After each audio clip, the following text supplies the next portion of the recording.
नमस्कार, मैं हूं अनुपम कुमार और आप देख रहे हैं मिरर मीडिया का खास कार्यक्रम मिरर मॉर्निंग। बात करेंगे हम तमाम बड़ी खबरों की, लेकिन उससे पहले एक नजर डालते हैं आज की सुर्खियों पर। बंगाल में भाजपा की ऐतिहासिक जीत, 200 प्लस सीटों के साथ सत्ता की मिली कमान।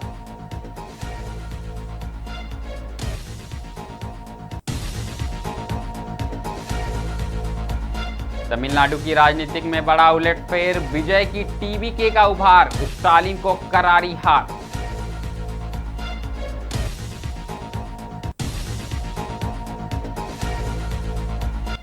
केरल में यूडीएफ की ऐतिहासिक वापसी, 102 सीटों के साथ कांग्रेस गठबंधन की प्रचंड जीत।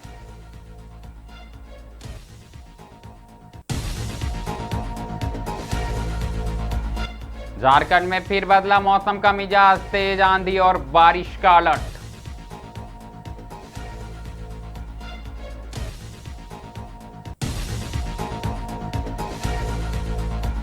वियतनाम के राष्ट्रपति तो लाम 3 दिवसीय भारत दौरे पर, संबंधों को मिलेगी नई मजबूती।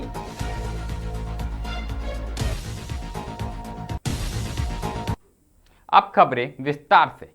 सबसे पहले आज हम बात करेंगे चुनावी परिणाम की। जी हां, उससे भी पहले अगर हम बात करें तो 5 राज्यों के चुनावी परिणाम आ चुके हैं और सबसे पहले बात हम पश्चिम बंगाल की करेंगे। पश्चिम बंगाल विधानसभा चुनाव में इस बार सियासी तस्वीरें पूरी तरह से बदलती हुई नजर आई है। भारतीय जनता पार्टी ने 200 से अधिक सीटों पर जीत दर्ज कर राज्य की राजनीतिक में नया इतिहास रच दिया। यह जीत न सिर्फ सीटों के आंकड़ों के लिहाज से बड़ी है, बल्कि लंबे समय से चल रही राजनीतिक परंपरा को भी तोड़ने वाली मानी जा रही है। चुनाव परिणाम सामने आते ही भाजपा कार्यकर्ताओं में जबरदस्त उत्साह देखने को मिला। राज्य भर में जश्न का माहौल है। वहीं पार्टी नेताओं ने इसे जनता के भरोसे और बदलाव की चाह का परिणाम बताया। प्रधानमंत्री नरेंद्र मोदी ने इस जीत पर प्रतिक्रिया देते हुए कहा कि यह परिणाम डर से मुक्ति का प्रतीक है और बंगाल की जनता ने विकास और सुशासन के पक्ष में स्पष्ट जनादेश दिया है। राजनीतिक विश्लेषकों के अनुसार भाजपा की इस जीत ने राज्य की राजनीति में नई दिशा तय कर दी है। वहीं विपक्षी दलों के लिए यह नतीजा आत्ममंथन का बड़ा संकेत माना जा रहा है। अब सबकी नजर नई सरकार के गठन और आने वाले फैसलों पर टिकी है, जो राज्य के विकास की दिशा को तय करेगी। लेकिन सबसे पहले आप सुनिए जीत के बाद प्रधानमंत्री ने क्या कुछ कहा। बंगाल के ये चुनाव एक और वजह से बहुत खास रहे हैं। आप याद कीजिए,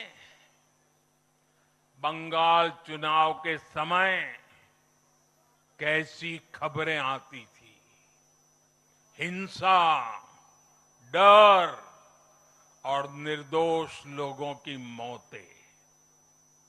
लेकिन इस बार पूरे देश ने एक नई खबर सुनी। पश्चिम बंगाल में शांतिपूर्ण मतदान हुआ। पहली बार ऐसा हुआ कि चुनावी हिंसा में एक भी निर्दोष नागरिक की जान नहीं गई। लोकतंत्र के इस महापर्व में बंदूक की आवाज नहीं, जनता जनार्दन की आवाज गूंजी। पहली बार डर नहीं, लोकतंत्र जीता है। साथियों, आज जब बंगाल ने परिवर्तन के नए दौर में प्रवेश किया है,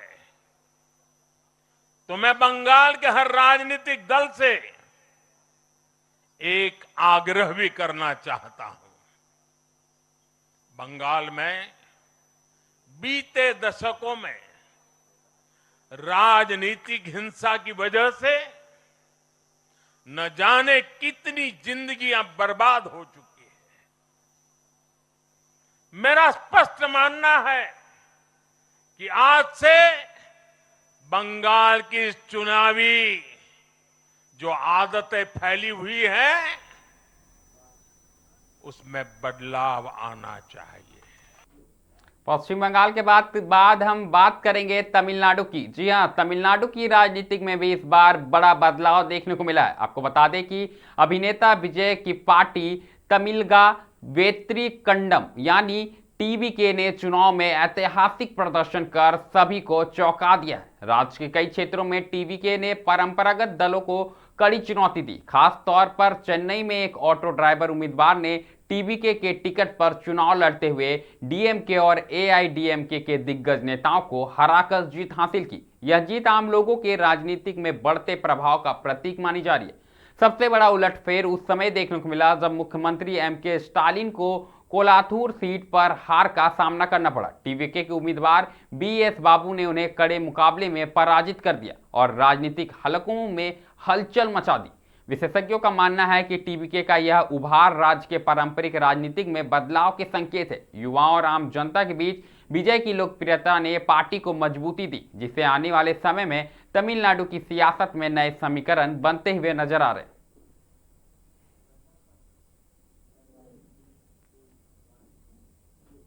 तमिलनाडु के बाद बात करेंगे केरलम की। आपको बता दें कि केरलम विधानसभा चुनाव में इस बार सियासी तस्वीर पूरी तरह से बदलती हुई नजर आई। दरअसल कांग्रेस के नेतृत्व वाली संयुक्त लोकतांत्रिक मोर्चा यानी यूडीएफ ने 102 सीटों पर जीत दर्ज कर शानदार वापसी की है। लंबे समय के बाद यूडीएफ ने इतनी बड़ी बढ़त हासिल कर राज्य के राजनीति में अपना दबदबा फिर से कायम किया है। वहीं चुनावी नतीजे में वाम लोकतांत्रिक मोर्चा यानी एलडीएफ को बड़ा झटका लगा, जबकि यूडीएफ ने कई अहम सीटों पर निर्णायक जीत दर्ज की है। खास बात यह रही कि शहरी और ग्रामीण दोनों क्षेत्रों में मतदाताओं ने यूडीएफ पर भरोसा जताया। राजनीतिक विश्लेषकों का मानना है कि महंगाई, बेरोजगारी और स्थानीय मुद्दों पर जनता की नाराजगी ने इस चुनाव में अहम भूमिका निभाई है। कांग्रेस और उसके सहयोगी दलों ने जमीनी स्तर पर मजबूत अभियान चलाकर मतदाताओं को अपने पक्ष में किया। यूडीएफ की इस जीत को 2026 के राजनीतिक परिदृश्य में एक बड़ा संकेत माना जा रहा है। पार्टी नेताओं ने इसे जनता के विश्वास की जीत बताते हुए विकास और पारदर्शिता पर जोर देने वाली बात कही है।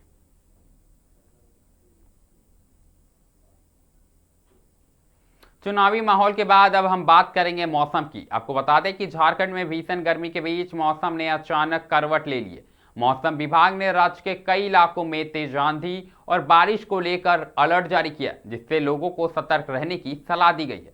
राज्य में पिछले कुछ दिनों से पड़ रही तेज गर्मी के बीच अब मौसम में बड़ा बदलाव देखने को मिल रहा है। मौसम विभाग के अनुसार झारखंड के कई हिस्सों में 75 किलोमीटर प्रति घंटे की रफ्तार से तेज आंधी चल सकती है। इसके साथ ही गरज के साथ बारिश होने की भी प्रबल संभावना जताई गई है।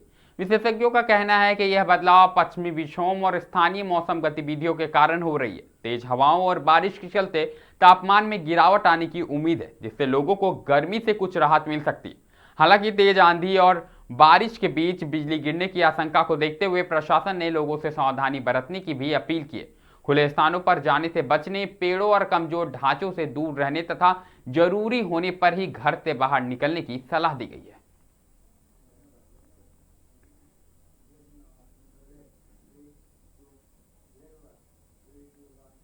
अगली खबर की बात करें तो नई दिल्ली से आई है। आपको बता दें कि वियतनाम के राष्ट्रपति टू लाम आज से भारत के 3 दिवसीय आधिकारिक दौरे पर पहुंच रहे हैं। यह दौरा भारत और वियतनाम के बीच रणनीतिक साझेदारी को और मजबूत करने की दिशा में अहम माना जा रहा है। अपने दौरे के दौरान राष्ट्रपति टू लाम नई दिल्ली में राष्ट्रपति और प्रधानमंत्री से मुलाकात करेंगे। इस दौरान दोनों देशों के बीच रक्षा, व्यापार, निवेश, समुद्री सुरक्षा और तकनीकी सहयोग जैसे अहम मुद्दों पर चर्चा होने की संभावनाएं हैं।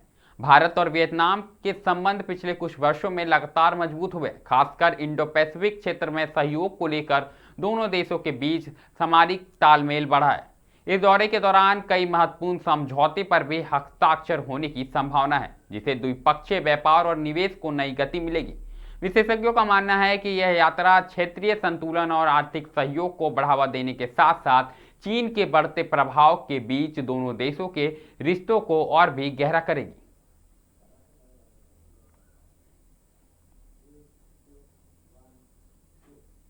अगली खबर की बात करें तो अगली खबर धनबाद से आई है। आपको बता दें कि धनबाद के बागमारा के सामुदायिक स्वास्थ्य केंद्र में नवजात बच्ची की मौत के बाद परिजनों ने जमकर हंगामा किया। दरअसल खोनाटी निवासी ठाकुर महतो उर्फ लखन ने पत्नी सरस्वती देवी को रविवार को प्रसव के लिए भर्ती कराया था। वहीं सोमवार को महिला ने समान प्रसव से बच्ची को जन्म दिया, लेकिन जन्म के कुछ ही मिनटों बाद उसकी तबीयत बिगड़ने लगी। ड्यूटी पर मौजूद चिकित्सक ने स्थिति गंभीर बताते हुए नवजात को बेहतर इलाज के लिए रेफर कर दिया। परिजन आनन फानन में बच्ची को बोकारो के एक निजी अस्पताल ले गए, जहां डॉक्टरों ने जांच के बाद उसे मृत घोषित कर दिया।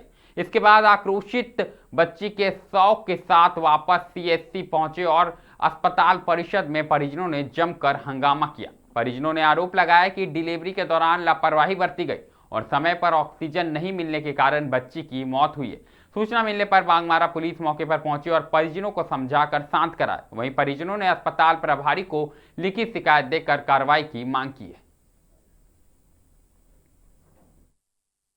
में हम अपने बहन का यहाँ पे एडमिट करवाए थे, ठीक है। डॉक्टर बोला कि कल शाम तक डिलीवरी हो जाएगा बच्चा, शाम तक नहीं हुआ। बोला भोर तक टाइम दिया था, भोर तक भी नहीं हुआ। आज दोपहर 11 बजे बच्चा डिलीवरी हुआ। डिलीवरी होने के बाद बच्चा सही सलामत था। उसके बाद डॉक्टर के लापरवाही के कारण आज बच्चा नहीं है। कारण यही था कि समय में ऑक्सीजन नहीं मिला, ऑक्सीजन हॉस्पिटल पे अवेलेबल था ही नहीं। यहाँ से बच्चा को रेफर किया गया देविया रश्मि। वहाँ जाते जाते ही बच्चा वहाँ दम तोड़ दिया। कारण यही था कि ऑक्सीजन नहीं था। और जब बच्चा को यहाँ से रेफर कर दिया गया, उसके बाद टोटो में मंगाया गया ऑक्सीजन भर के और ला के वहाँ रखा गया। यहाँ तक कि डॉक्टर को पता नहीं है कि किस तरह से रेंच खोल के हम ऑक्सीजन चढ़ाएं बच्चा को। डॉक्टर खुद जाकर पूछ रही है कि रेंच कहाँ है, रेंच ला, इसको खोलो, कैसे खुलता है। बच्चे के बाप भी ल्यूकस या जो भी ऑब्स्ट्रक्शन होता है फेफड़े में, बच्चे को उसको निकालने का कोशिश किया गया था। इसके बाद भी बच्चे का बढ़िया सी रिकवरी नहीं हो रहा था। तो इसी बीच में चिकित्सक द्वारा उसको रेफर करने के बाद की कि आखिर ब्लॉकेज कहाँ है, उसको जानना जरूरी था।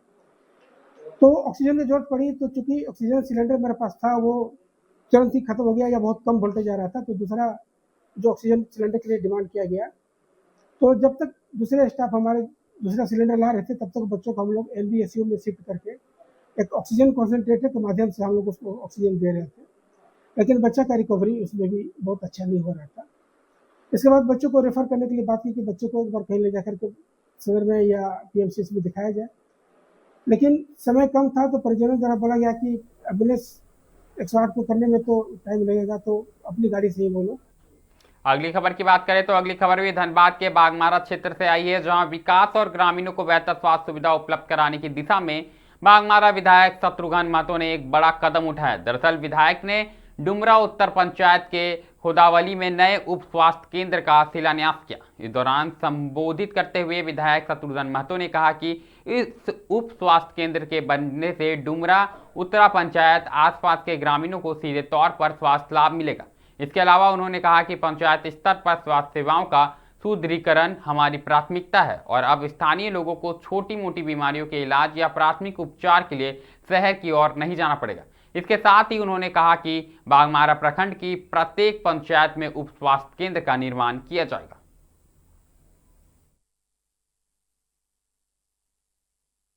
पंचायत के अंतर्गत खोदोबेली बहाली में उप स्वास्थ्य केंद्र का शिलान्यास समारोह हमारे बीच उपस्थित हमारे जेडी के लोकप्रिय सांसद हमारे पंकज चौधरी जी के प्रतिनिधि और धनबाद जिला उपाध्यक्ष सुभाष सवानी जी हमारे उपस्थित, हमारे मुखिया श्री विनोद महतो जी और तमाम हमारे इस गाँव ग्राम के ग्रामीण उपस्थित हैं। आज ये शिलान्यास कार्यक्रम रखी गई थी, क्योंकि निरंतर जब से बागमारा क्षेत्र के जनता ने हमारा आशीर्वाद दिया है, निरंतर हम कहीं न कहीं आए दिन देखते हुए कि शिलान्यास का कार्यक्रम, उद्घाटन कार्यक्रम, रोड हो, पुल हो, पुलिया हो, स्वास्थ्य केंद्र हो, आंगनबाड़ी केंद्र हो, भवन हो, तमाम जो सुविधाएं हैं निरंतर हमने इस शिलान्यास कार्यक्रम जारी रखे हैं।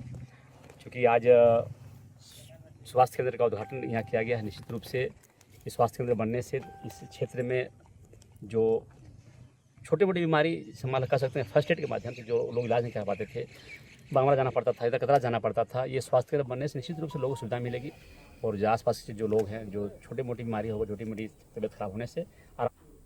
बात रामगढ़ की करेंगे, जहां रामगढ़ समाहरणालय सभागार में दिशा समिति की महत्वपूर्ण बैठक आयोजित की गई। दरअसल इसकी अध्यक्षता हजारीबाग लोकसभा क्षेत्र के सांसद मनीष जायसवाल ने की। बैठक में जिले में चल रही विभिन्न विकास योजनाओं की विस्तृत समीक्षा की गई। सांसद ने JSLPS, विद्युत आपूर्ति, पेयजल, सड़क निर्माण, स्वास्थ्य और शिक्षा योजनाओं की प्रगति पर अधिकारियों से जवाब तलब किया। उन्होंने सभी योग्य लाभार्थियों को योजनाओं का लाभ सुनिश्चित करने और लंबित कार्यों को जल्द पूरा करने के निर्देश दिए। साथ ही सड़क दुर्घटनाओं पर चिंता जताते हुए NHI को सुरक्षा उपाय मजबूत करने को कहा। बैठक में कई जनप्रतिनिधि और अधिकारी मौजूद रहे। समीक्षा का बैठक जो है रिव्यू बैठक होता है। जिले के हर एक पैमाने पे जो पिछले 3 महीने में जो काम हुआ है उसको लेकर के रिव्यू किया जाता है।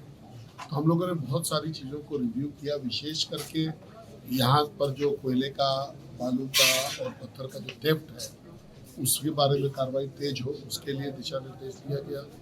दूसरा, आंगनबाड़ी केंद्र जो किराए के मकानों में चलता है उसके बारे में हम लोगों ने बात की कि वो आंगनबाड़ी अपग्रेड हो, उसमें शौचालय बने, उसमें बिजली आए, उसका अपग्रेडेशन हो और 100% सरकारी भवन में हो, इसका किया गया।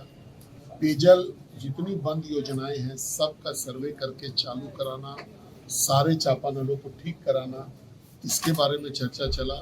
और आंगनबाड़ी का अपना एक भवन होना चाहिए ताकि बच्चे सुचारू रूप से एक अपनापन फील कर सके और वहाँ अच्छे से पढ़ाई कर सके। और एक हमारे यहाँ से ये दिया गया जो चितरपुर में माइल में जो 30 बेड का स्वास्थ्य केंद्र बनना था, कहीं ना कहीं कुछ जमीन की वजह से कंप्लीट नहीं हो पा रहा है, वो बन नहीं पा रहा है। जिसको लेकर के DFO साहब को कहा गया कि उसको जल्द से जल्द NOC दे दे ताकि वो काम हमारे उस जमीन पर हो सके जो कुछ लैंड DFO के हैंड में है, फॉरेस्ट डिपार्टमेंट। मिरर मॉर्निंग में अभी के लिए फिलहाल इतना ही। ऐसी तमाम बड़ी खबरों से लगातार हम आपको अवगत कराते रहेंगे। कहीं मत जाइएगा, बने रहें मिरर मीडिया के साथ।